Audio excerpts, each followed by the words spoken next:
সর্দি কাশির জন্য আমি শুরুতেই বলেছিলাম যে ভিটামিন সি জাতীয় খাবার আমাদের এই রেসপিরেটরি ট্র্যাক্টের জন্য খুব উপকারী।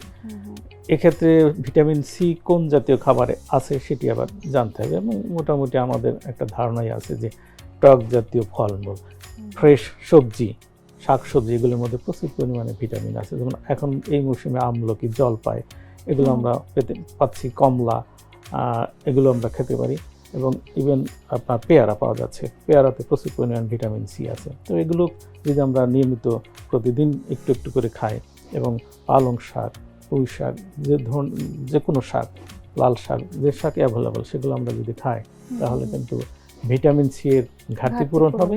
একই সাথে এই রেসপিরেটরি ট্র্যাক্টের যে সমস্যাগুলো, ঠান্ডা কাশি অথবা নিউমোনিয়া, এই সমস্ত রোগ থেকে শিশুদের সহ ইভেন বয়োবৃদ্ধদের আবার নিউমোনিয়া কিন্তু অনেক হয়, ওনারাও এটার থেকে রক্ষা পেতে পারবে।